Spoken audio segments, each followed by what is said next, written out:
Namaskaya Dakshinamurtaye Namaha. Om Shanti Shanti Shanti. Sri Gurubhyo Namaha. Hari Om Tat Sat. So we were discussing about the highest level of self-realization or meditation on the self, and what are the ways and means of reaching there. There are two aspects of it. One is presentation of a vision of that self-realization. What is the end product like? How do we visualize that level of unified consciousness where there is no anxiety, there is no tension, no depression? How do we achieve it? That is we are discussing. And so it first presents a picture of it, and then there are indications how to reach there, which we have been doing through the sutras until now. And there are these key aspects to it. The Drishyam Shariram, Sariram Drishyam. That was in the verse number 14. That everything is part of your body, part of your consciousness. There is no duality. All that we see outside of us is part of that pure consciousness, out of which all these are projections. So everything that we see outside is actually part of us. That's one way to look at it. The other one is that is Vishwamaya. That is the feeling immanence.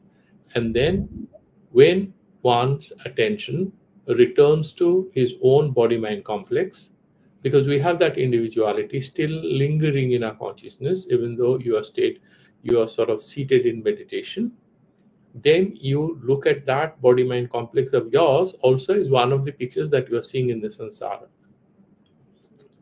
Drishyam Sariram, all that you see is part of yourself.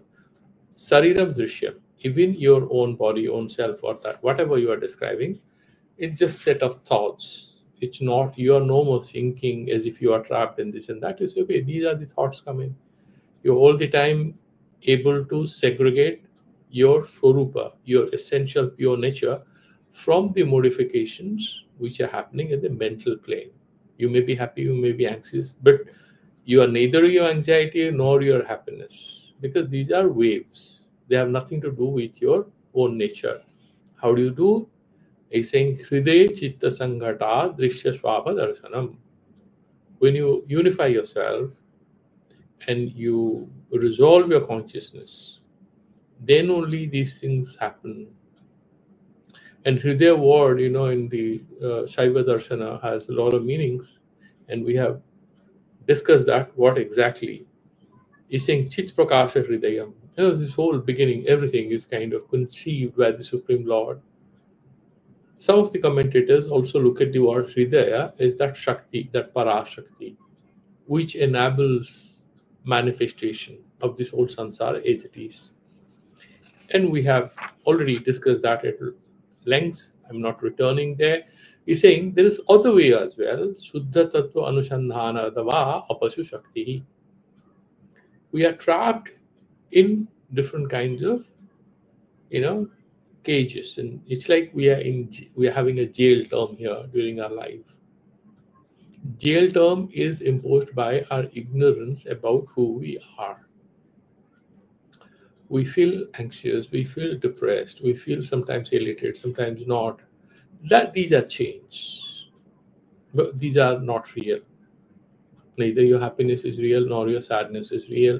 If you're saying, when you actually search for that Suddha Tattva, which is the pure consciousness, Anusandhana Dava Apashu Shakti, this person is able to, break these chains which entrap us. He is no more limited by these conditioning thoughts.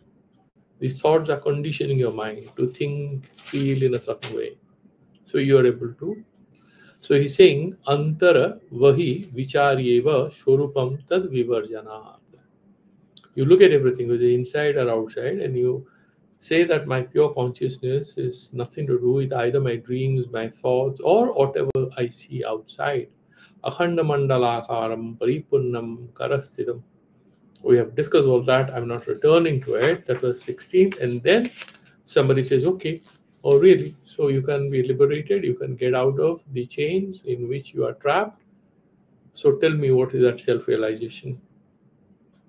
achieving which you suddenly become so free. You're saying, I'll tell you what, this freedom is not physical freedom of your body from a house, or your, your socioeconomic condition, or your biological condition, like you have a disease, or you have old age, or you have a big assignment to deliver, or you are trapped inside a jam-packed metro rail, or maybe you're in a traffic jam. No, not freedom from any of these. The Atmajnana is saying Vicharga Atmajnana. This Atmajnana is not achieved by any particular way, it's just only Vicharatmaka. We feel we are in a jail, that's why we are in a jail. The moment we realize that our consciousness is not affected by any of these, then all fears vanish, because they are not real.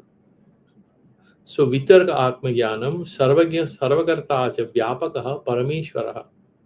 Is Paramashiva is Sarvagya and Sarvakarta, the creator of everything. Then Vyapakaha, he knows everything, he creates, he manages everything. Parameshwaraha Sa Evaham Shaiva Dharmaha. I am that Shaiva Dharma. I am that. And he's saying what? Iti Daryat Shivo Bhavayed. When your mind is 100% established in this truth, then you become Shivo Bhavayed. You're then able to do it. I mean, it's a great thing. And we have had a long discussion. See, the interesting thing here is that Atmajnana is not a faculty. Atmajnana is not a state of your mind. Atmajnana is not a state of your mind, like you are in meditation and you are in Nirudha Samadhi, as per the Yoga Sutras. That is not what they are saying is Atmajnana here. Atmajnana is Vichara, that Jnana thing, that itself is Atmajnana. And Atmajnana is not Jnana of Atma. Like you have knowledge about cricket, that is cricket knowledge. Then you know about computers, knowledge of computers. Atmajnana is knowledge about the self. So what is self and what is knowledge? The point they're trying to hammer home into our minds is that the self we are talking about is not different from our jnana or consciousness. It is not consciousness of something. It's consciousness of itself. So it's a beautiful thing where you are experiencing something, and the subject matter of your experience or your knowing is that consciousness. You are using the consciousness to experience the consciousness. That you, which is using consciousness to know consciousness, is also one consciousness only. It might sound very cryptic. It's like you're looking at the ocean and there are big waves and small waves. And you say that this big wave is coming and eating up this small returning wave. It's just the ocean, it's just water. The big wave is water, small wave is water. The big wave which is eating up the small wave, they're all water. And yet we are able to describe it like that. So in sadhana kala, during the process of our meditation, we segregate things in order to make it easy for us to meditate on this ultimate truth called what is Atmajnana. Atmajnana is not knowledge of the Atma. This knowledge of the Atma is not different from that knowledge. It's not outside of that knowledge that I know about Ram, I know about Shyam. These are objects outside of my subjective condition. I'm a knower, I have something to know. That knowing, that knowledge has an object which is Ram. His background, his economic and social conditions, everything I know about him. The Atma Tattva, the self we are talking about here, is not different from the consciousness, which is the point of our discussion. So here, the subject, the object, and the process through which we know, these are all pure fields of consciousness, but we are describing these different points of this consciousness as a knower, as knowing, as known. Cryptic, little very obtuse, but easy to make sense if we go the way they are trying to explain it. Sarvagyaha Sarvakarta cha Vyapakaha Parameshwara. That Parameshwara is Sarvatra, Sarvakarta, Sarvagya. He knows everything and he controls everything. He has this Pancha Shaktis, right? So Chit Shakti, Ananda Shakti, Ichha Shakti, Jnana Shakti, and Kriya Shakti. You see, the moment you move from the right to the left, you are going for a greater Shakti. Chit Shakti, that is the ultimate Shakti. In the next level, Ananda Shakti. The next level, Ichha Shakti. Then you have Jnana Shakti. Then you have Kriya Shakti. To do anything, you need Jnana Shakti. To know anything, you need that willpower. You need Ichha Shakti. Without Ichha Shakti, you cannot know. Without knowing, you cannot act. And to have Ichha Shakti, you need Ananda Shakti. And to have Ananda Shakti, there should be some consciousness that Chit Shakti you have to have, that Sarva Vyapakatva. These are the 5 energies, Shaktis, potencies of Paramashiva. Sarvakarta Vyapakaha, that is that Chit Shakti, Parameshwaraha. Saivaham, I am that Paramashiva. I am not an idiot, all the time troubled and harassed and depressed and anxious. That is my monkey mind telling me. That's not real. Sa eva aham Shaiva Dharma. How come you have become Lord Shiva? He's saying, because I'm following the Dharma of Lord Shiva. Haven't you seen Lord Shiva sitting in meditation? He's snowing all around, he's keeping his eyes closed. It's just a symbolic representation of what the pure consciousness is like. Shaiva Dharma. And one's mind is established in that pure consciousness, therefore saying, Iti Dadhyat. When a person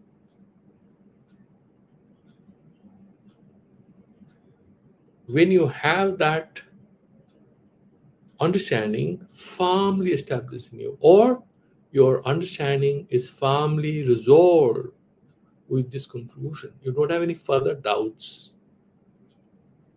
Even if a person is very rich and he has a purse, or you have a locker at home, okay, your purse is very costly locker and it has digital keys and stuff like that, and you have some very important documents, and then you are flying out of the country, and suddenly somebody sends you an SMS where he says, I know the digital password.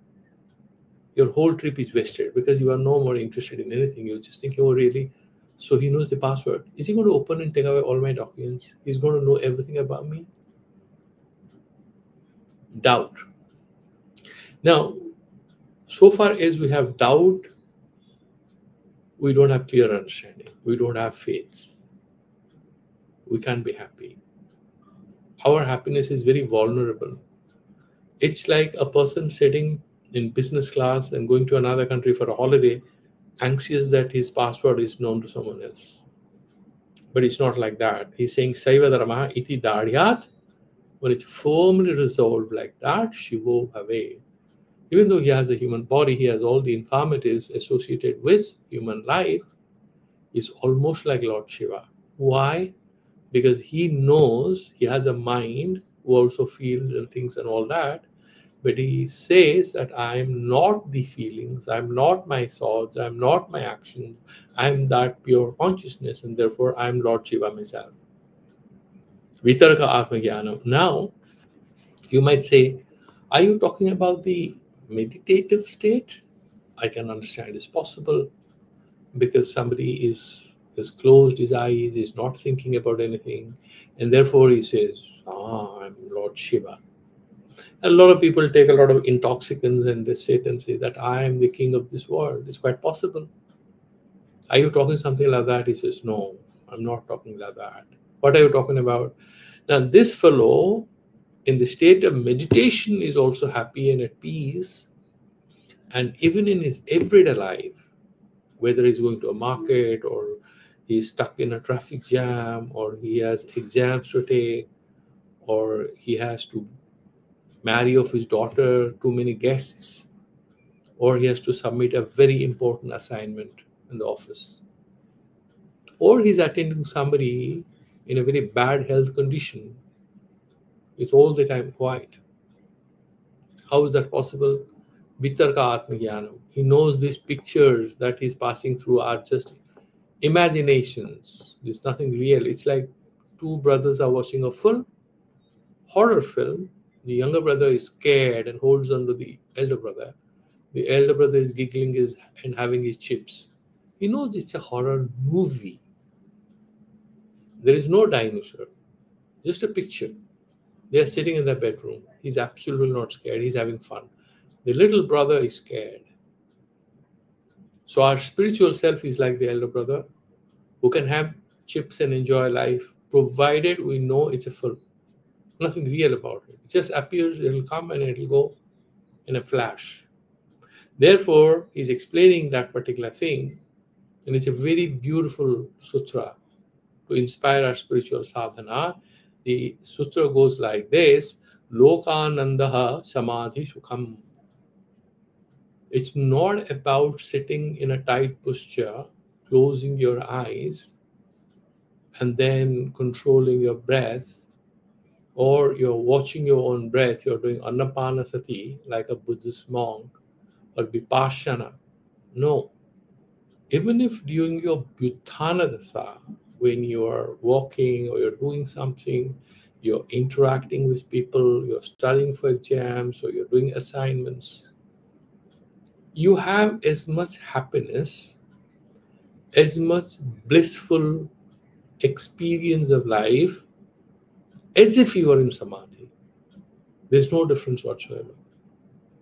So, in initial stages, a lot of spiritual sadhakas do enter into states of bliss when they are in meditation. Same monks, same sadhakas, once they are caught up in a difficult situation, they get very angry and anxious and tensed. It's quite possible. But the guy who has reached the ultimate summit of self-realization, he understands that life is just a set of pictures. I'll pass through it. I'll do my work, not take anything too seriously. Is much better. And what does he say? Lokanandaha Samadhi Sukham. He gets the quiet happiness of meditation, even though he's passing through the hustle and bustle of everyday life. This is a very powerful sutra, and we will look at how this is explained one by one. So, first, let's look at the last one. As I was mentioning, the easiest commentary, the most elaborate, and then we'll return to the more, a little more obtuse. And so, the last one is Srimad Acharya Krishnananda Sagara. He's written Siva Sutra Ranjini, explaining. He's doing Ranjana, he's making it easy for us to understand. Lokanandaha eva samadhi sukham bhavati iti darshayati. He's showing in the sutra that whatever experiences you have in your everyday life, that even is kind of source of pure bliss and happiness. What actually segregates us from happiness and peace is not an object. Like you have a rasgulla, you are feeling good, and therefore rasgulla is a condition for your happiness. That is not happiness. Anything which is dependent on an external variable cannot be sustainable. You remove that variable, it's very hot summer, you put on the AC and you are in bliss, and there's no electricity. Inverter cannot help run the air conditioner. Your happiness is gone. Therefore, that's not happiness. Happiness is an independent thing. It's not dependent on anything. So what does he say here? Is Lokananda eva samadhi sukham bhavati iti darshayati. That for that self-realized guy, whatever is experienced in samsara becomes like samadhi sukha. And let's look at it, how he explains it. Lokananda samadhi sukham. Lokananda padam lokasavadena ghatitam vartate. Lokananda happiness associated joy of poetry. The joy of poetry is associated with the word poetry. So the happiness you get, the joy you experience by reading a good poetry, it's joy of poetry. The joy of physics.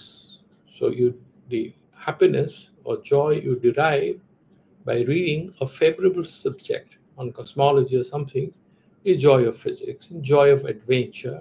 A lot of things are there.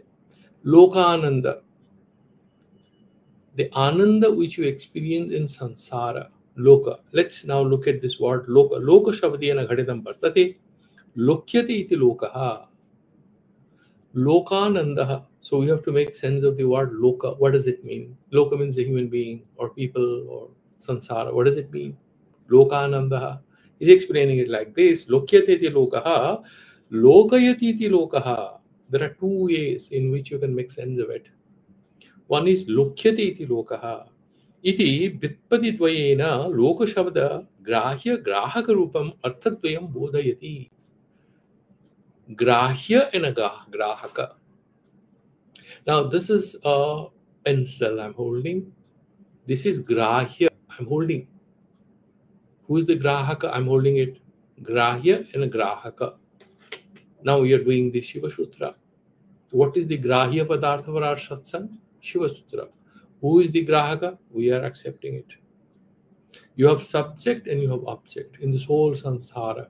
Lokanandaha, the two aspects to it. The happiness to be experienced, there has to be an object of that experience. The object of that experience which causes happiness is this vastu varagaha. All the objects. It could be a house, car, good scores, good certificates. Your children are doing well. These are all vastu gramaha, objects of experience through which you are getting some happiness. What is the other one? Grahaka varga. For you to experience a car or a house or a book or physics, anything, what we are presupposing, there has to be a subject. There has to be an experiencer. Without, beautiful music is playing and you are sleeping. Can you enjoy that music? No, because you are not there. The subject is not there. Subject is not in his control. He has ears, but he's asleep. Sense organs do not connect what they receive from that whatever music object is there, some kind of a music player. They are not being able to connect to the mind because mind is dreaming something else. The mind is listening to somebody shouting at you in your dreams. And then there is a music which is being played in which your mom is singing a lullaby for you. But you are not being able to listen to your mother's voice. What are you listening to? Somebody is shouting at you because it is a football game and you are not playing very well. You missed a couple of chances. Your coach is shouting at you. You're not good enough to be in the team. You see, big difference. So he's saying grahaka vargaha and grahya vargaha arthadvayam bodhayati. Evam cha yasya anusandhanavataha. So a person who is all the time in source of that Atma Tattva that Shiva Sandhana is doing. What kind of a guy he is? Yoga Nishta Purushasya. Not any normal guy who is always confused and anxious and angry and sad. No. Yoga Nishta is very thoughtful, contemplative. He is quiet. Yoga Nishta Purushasya Chaitya Chidatmani Tattat Rupena Tadvayam Shpurati. So this grahya and grahaka, both are kind of fructifying in his consciousness. Samanya dehadharinam grahya grahaka rupam jnanam eka rupataha jayate. Samanyataha. Whenever you experience anything, there are two aspects to it in life. Grahya and grahaka, subject and object. When we're talking about Atmajnana, I already alerted it to you in the beginning. Atmajnana is different from physics jnana, chemistry jnana. It's different from Visha jnana, Sansara jnana, cosmology jnana, biology jnana. These are jnana about something outside of it. That jnana itself It's about self-awareness, and the self is not outside of jnana. Everything is jnana only. Jnana is awareness. You have thoughts, but for us to have thoughts, we need consciousness. A dead body cannot have thoughts. A living being can have thoughts because it has consciousness. Mountains cannot have thoughts because there is consciousness, but it's not capable of allowing the formation of thoughts. We cannot rule out. Consciousness is everywhere, all pervading. Does a blade of grass think about anything? We have no idea. Whether it works or it doesn't work, we have no idea. Therefore, he's explaining is that everything samanyatah, samanya dehadharinam, grahya grahaka rupam jnanam eka rupatah jayate ayam ghataha tam aham janami iti. This is a pen, ghatam, a pot, a jar. This is a pen. I know this is a pen. It writes very well. There is a small graphite lid in between, and this is a mechanical pencil. I know it works. You can use it to make points in your book when you're reading it. I know it. I am the knower, and this is the object of my knowledge. Yoginam ayam vishesha vartate. But in case of a yogi, there's a slight difference. He is not lost in the dichotomy between subject and object. This is physics, I know physics. This is chemistry, I know physics. I don't know this, I know that. And he's caught up in that wrangle. Anxious that I don't know enough. Yogi is different. Yogi is saying that this knowledge that you're talking about, any subject, is not pure knowledge. So what is pure knowledge? He's saying Tatha Sokcham Vijnana Bhairave Grahya Grahaka Sambittihi Samanya Sarvadehinam. In all normal people who have consciousness, whether it's an animal or a bird, Sarvadehinam, whosoever has a body and has consciousness, what is it? He has grahya and a grahaka. He exists as a subject and he identifies with this whole external world as the object of his experience, and therefore he is happy, he is sad, he is externally oriented, sometimes angry, sometimes happy. His life continues like that. Normal guy. What about a yogi, spiritually inclined person? Yoginam ta vishosayam shamandhe savadhanata. Yogi is different. He's a cunning guy. He's an intelligent guy. You know what he happens? He is standing in a long queue to do check-in. There's a heavy rush in the airport. Let's bring it to the current context. Today, somebody who has deboarded the flight and is going to the airport, in Dubai, what's going to happen? Heavy rains. The airports will be overcrowded and he has to do transfer. He's in long queue. He's scared whether his flight is going to take on time or not. He might miss out on a very important business meeting.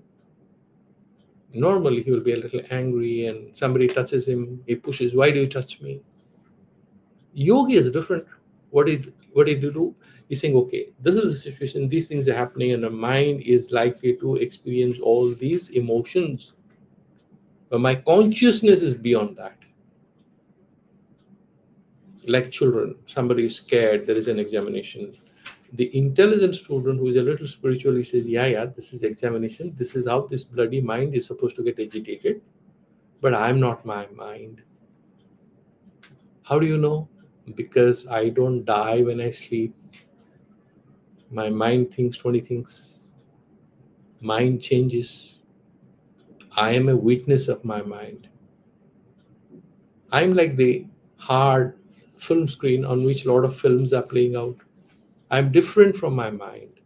He's intelligent. So that savadhanata he has. So what happens to him is constantly recognizing the duality between subject and object, and he knows I'm a constant in all this. In these equations, he is a constant. In these equations between subject and object, knower and known, that pure consciousness is just constant, it's witness. And what does he say? Arthat, samagra dehadharinam sakala pramatrinam. Pramata is a knower. Among all the knowers, jnatra jnana jyam nirveshesam asti. Gyatri, Gyatri is Gyata, the one who knows. Jnanam, what is known, process of knowing. And Gyam, the objective knowledge. Knowledge, objective knowledge, and knower, and process of knowing. These are the dualities. But he's saying, do you know what? He's saying there is something nirveshisham, that pure consciousness which pervades the knower, the process of knowing, the outcome, the product, which is knowledge, and the objective knowledge. The consciousness which is all pervading, that is me. He's a very smart, cunning guy, and therefore, is a very cunning guy. In your dream, and this Vedantis give all the time, they try to hammer it down our brains. Again and again, they say the same thing. They say that in the dream, there's a guy sitting in the examination hall, and then he cannot answer some questions, and he's trying to copy the answer by looking at the nearest guy who appears to be very smart. He's looking at his answer sheet, sitting quietly. The invigilator comes, and the invigilator is looking at him. And this guy is frightened that I shouldn't be looking at him. Now the Vedanti will ask, who is the invigilator? What is the question sheet? What is the answer sheet? Who are you? And where is the examination hall? All this is your creation. These are aspects of the consciousness which appear as different realities, and then you are having emotions within that dream. It's all a dream, not real, and they all appear to be different from one thing to the other. Similarly, even in our waking state, whatever we experience, these divisions and dualities and diversities which confound us are not substantively true. This is what the intelligent sadhaka knows. And he remains firm in that unified consciousness, even though he's traveling through different experiences from morning to night. And also in the dream state and in deep sleep state, he goes through different experiences. But he knows the pure consciousness remains a constant. And therefore, he's able to have the benefit as if he's meditating. That blissful existence is ever there, even though outwardly is participating in a condolence meeting, in a marriage or a wedding party. He's going to a temple, he's going to office, he's watching a movie, he's doing so many things. But in all these dualities and diversities, he is quietly and firmly established in that pure consciousness. Very good and very beautifully done here. So, if you look at the commentary of Kshemaraja, who is explaining the same verse, he is doing it like this. Kincha asya lokyate, he's saying, lokyate iti loko astu grama, loka iti cha loka grahaka vargaha. Lokyate iti loka means vastu grama, objects of consciousness. Loka iti cha loka, iti grahaka vargaha, the knowers. Tasmin spurati sati, and there, pramatripada vishranti avadhanat, all this, he's saying that pramatripada vishranti, the knower, the knowing everything. What is that foundation of it? Is that pure chaitanya, that consciousness. Avadhanat tat chamatkara yah ananda etad eva asya samadhi sukam. When he realizes all this is that consciousness, even though he appears externally or internally as if he's passing through different experiences and different objects of knowledge, is firmly established in that purity. He knows, these things appear to happen, but they are not real. They are phenomenally real, but he is all the time reconnecting with the inner self, the inner truth, and therefore he is not perturbed or disturbed. He is neither elated, over enthusiastic. How is life? Exciting. He doesn't say that. He says, I'm good, thanks, and how are you? But he's all the time in that peaceful, blissful existence within. And therefore, he's saying, Kingcha Asya Yoginaha, Lokyateti Lokaha Vastu Gramaha, Loka Itija Lokaha Grahaka Vargaha, Tasmin Furidisati, Grahya Grahaka Sambiti, Samanya Sarvadehinam, Yoginam tu Vishesoyam Sambandhi Samadhanata. That Sambandha is all the time, firmly established, is very intelligent, is all the time mindful. That blissful consciousness is sort of remaining a constant from the waking state to the dream state to the deep sleep state and beyond. That's a constant, is going through everything, ever abiding in that blissful existence. It is a Vijnana Bhattaraka Nirupita Nitya. Vijnana Bhattaraka. Sometimes you would find they say Vijnana Bhairava. In some places they will say Vijnana Bhattaraka.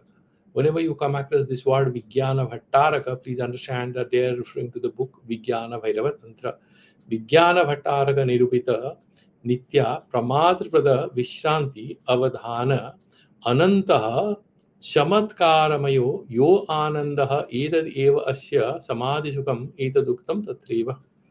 And he's saying in Vijnana Bhairava, what is written? Sarvam Jagad Swadeham Va Swananda Bharitam Smared. Sarva Jagat Swadeham Va. Whatever you're seeing and experiencing, you see Swananda Bharitam Smared. It's full of that pure consciousness. You are in that blissful state. Yugapat Swanu Swamrita Neva. Yugapat Swamrita Swamriteneva Parananda Mayo Bhaveta. There are two ways in which we can negotiate or bargain for an experience of happiness. One is by connecting ourselves with some external objects. And that is one way to experience whatever we describe as happiness or joy. They come and go. Why? Because they are linked to external objects. Sometimes they are internally linked to objects of imagination or memory. Like, for example, we are sitting and talking, and suddenly you remember a very hilarious incident which happened in school when we were about, say, 13 years of age. Everybody had a good fun over a joke inside the classroom. You suddenly laugh. Actually, you are in a bad situation. You're caught up in a traffic jam. But then that particular story comes and you feel relaxed, you laugh about it. The guy sitting next to you saying, what are you thinking about? What's going on? And you share the joke, all of you laugh. Sometimes you imagine something good and you feel elated. So there is something with which you connect, which is unsustainable, and you try to get some happiness. The other way is when you realize what is our Swarupa, that blissful existence, because your mind is firmly established in that inner truth of our existence, then irrespective of how the mind experiences it, you're able to see that, okay, these are the pictures superimposed on that pure consciousness. These are projections. And that state of elation is the guarantee of your experiencing that happiness.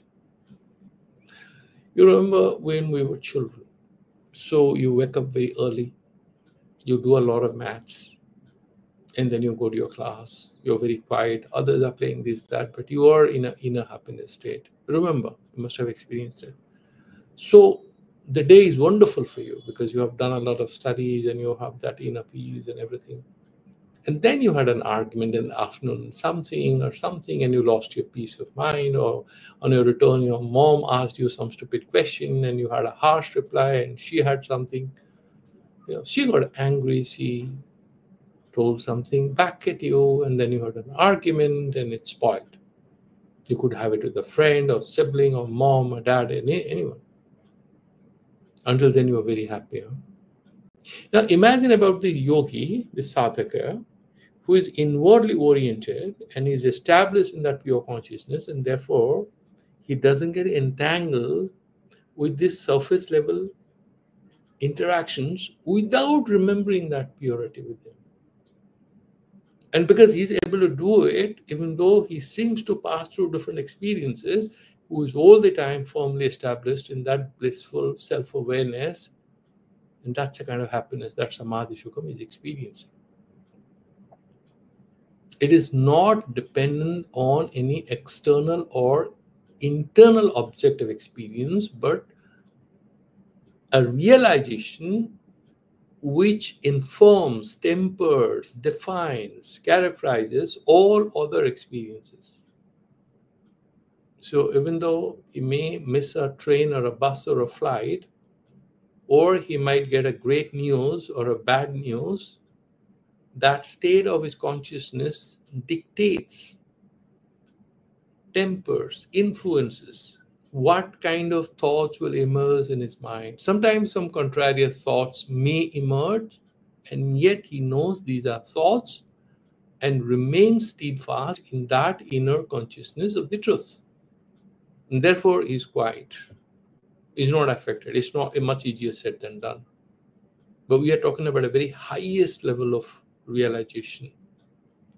And then what he's saying, Sarva Jagat Swadeham Va Swananda Varitam Smaret. Everything is full of bliss. Yugapat Swamrite Neva Paranandomaya Bhaviyet. He is filling this universe with the bliss within. He is not borrowing happiness from any objects of experience outside of himself and trying to be happy. That will be miserable. He might spend a lot of money, he may crave for some people that he likes, or crave for some experiences which he enjoys, and yet he will remain a lonely soul at the end of the day. He doesn't do it. He's not an outside-in person, he's an inside-out person. And what is that inside? Again, it's not about any dream or any memory or any fantasy or anything. It is nothing which is made. It is what it is, and a recognition of that truth, realization of that truth, makes that fellow blossom. This blossoming is blossoming out of nothing real except the ultimate real, which is the self. It has no name and form and shape and size and properties or anything. No, it doesn't have that. That's very interesting. And yet that luminosity speaks for itself through everything we do. That is what he's explaining here. Etacha, and there's a beautiful verse there, What he says that in the Spandakarika, that particular thing is beautifully explained. In the Spandakarika, what he says is, Yam eva amritam praptire, ayam eva atmano grahaha, yam eva amrita praptihi. That particular consciousness is amrita prapti, realization, is acquisition of immortality, amrita praptihi. And yam eva atmanaha grahaha, atmanaha grahanam. This alone is self-realization. Yam nirvana diksham cha. This also is diksha for nirvana, to get liberation. What? This particular thing, self-awareness. Shiva Sadabhava Daini. Shiva Sadabhava. You realize your oneness with the supreme consciousness, that is Lord Shiva. What else is there? You can say blissfully Shivoham, Shivoham. I'm not a man or a woman, old person or a young person. I'm verily this pure consciousness. And therefore what? Many of the things that you have and many of the things you do not have cease to excite you or depress you. At the same time, the realization of the fundamental inner bliss, inner truth, inner luminosity makes our day, fills our consciousness. And therefore, in front of these experience or self-realization, all other tiny, little, transitory, unsustainable experiences of happiness or sadness pale into insignificance. So the sadhaka is firmly established in himself, and even though he may be interacting with people and he may be saying a lot of things or hearing a lot of things, he is all the time established in that luminosity. That is what is beautifully explained here. Athacha yata asya swatmaramasya, this particular yogi, swatmarama, is not, he's happy and the bliss of his own self-realization. He's not looking for objects of happiness like a car or a house or a friendship or a relationship. Samadhi sukam, that particular blissful samadhi, tadeva tat tadrisham avalokayatam lokanam ananda sankramana yuktya swananda avivyakta paryavasayi bhavati. So what happens is that, it's beautifully saying that he is fully happy there. The knowership that you are, you know that. And this yogi knows, I'm knower, I'm knowing what is my Swarupa, I'm Paramashiva. And there is a continuous meditation on it and experiences that happiness or delight within. And this particular realization of the delight within, interestingly, is very infectious. It's a phala. It's like, you must have experienced it when you were a child. So you're very anxious and suddenly your dad comes to you. So what's up? What's going on? You're very depressed because you didn't score very high in a particular exam. You're sitting in a hostel in college or school, and suddenly one of your smart or very exuberant uncles visits you and says, oh, what's up? What's wrong with you? Why are you looking so miserable? Let's go for snacks. Let's go for a walk. It cheers you up. Now, this sadhaka, because he's so luminous with this realization, wherever he goes, he spreads confidence and happiness and bliss. That's one of the reasons that when a self-realized soul comes and sits somebody amongst you and you go close to him, as Thakur used to say, you must do sadhu sang once in a while, because that fills your life with a bit of peace and happiness, because what he carries, that light also lights others up. It manifests among other people. Whosoever observes him can see that happiness and that luminosity in him. Tat tadrisham, he is able to see that. And this happiness, he is not doing anything to make others happy. By being in that blissful state, he's spreading happiness. Whosoever looks at him, feels a little happy. Oh, what a person. Many people don't even know they feel good. So he feels that. Okay? And this is what he's saying. And then there are different texts. So remember, the secret in this whole thing is that Lokanandaha Samadhi Sukham. All that he's trying to convey here is that the yogi is always mindful of the relationship, object and subject. So all the murmurs, the waves, the oscillations, the highs and lows of the thinking self happens as a result of our relative relationship with external or internal objects that he drops and turns his attention or her attention to the purity of the self. So he's not trapped in these external connectivities, external inclinations or affinities, but he steadfastly stays united with that non-changing, constant, blissful consciousness, which pervades this process of knowing and experiencing things in samsara, which remains undivided, remains untainted, and remains inviolable. You cannot violate that purity of that consciousness.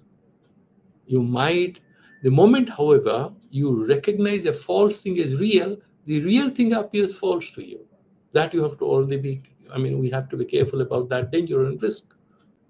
Whatever is real appears false when we mistake the false to be real. That is what happens to all of us who are in samsara. Therefore, that's what he's saying, that the self is not only Chit or consciousness, but it's that Chidananda, Swarupa. And when we come, as Sri Aurobindo always would say, that the separative ego, if you're operating using the little ego, then you are in trauma and trouble and all kinds of things. But when you return to the greater self, then there is harmony. There is no problem. So, somebody showing off in a party, and you're looking at him and you know him very well, and he's showing off, he's lying too much, you're feeling a little irritated. Just imagine then there's a flip in your consciousness, that you're in your own meditative consciousness and he's lying or whatever. You're not bothered. You just pick up a cup of water or drink or whatever you like, and you're relaxing. You're not bothered about any of these things. You're composed. And much of what happens around us and our response to it is kind of determined by one factor: how deeply are we united with the truth of existence? When we are truly united, our behavior is very firm, resolute, and good. We can do everything, and we are not in a right way united with the purity of our consciousness. Then we are subject to the game of Maya. Then Prakriti and these all Panchakanchukas will dance according to these drum beats. There are two children. One knows there is an assignment tomorrow in the class and is very serious. He wants to get rid of this birthday party, go back and do his homework. The other one is dancing in the party. He's going to cry next day in the classroom, but that's a different issue. So when we are externally completely lost in this whole gamut of multiplicities, conflicts, and disharmonies, and we are sometimes apparently happy and apparently sad, and the yogi is blissfully aware of himself and therefore carries himself from the beginning to the end, the pictures do change. His consciousness remains that pure constant. So with that, I'd like to stop here. This is a beautiful one, and we'll go and we'll look at the other sutras on Saturday and Sunday. I think in a couple of more sessions, we're going to finish the first chapter. So if we have a couple of minutes, any questions you can ask, or we'll do the something. Any questions, any of you?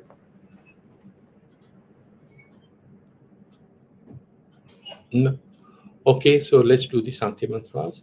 Om Purnamadaha Purnamidam Purnat Purnamudachyate Purnasya Purnamadaya Purnameva Vasishyate. Om Shanti Shanti Shanti.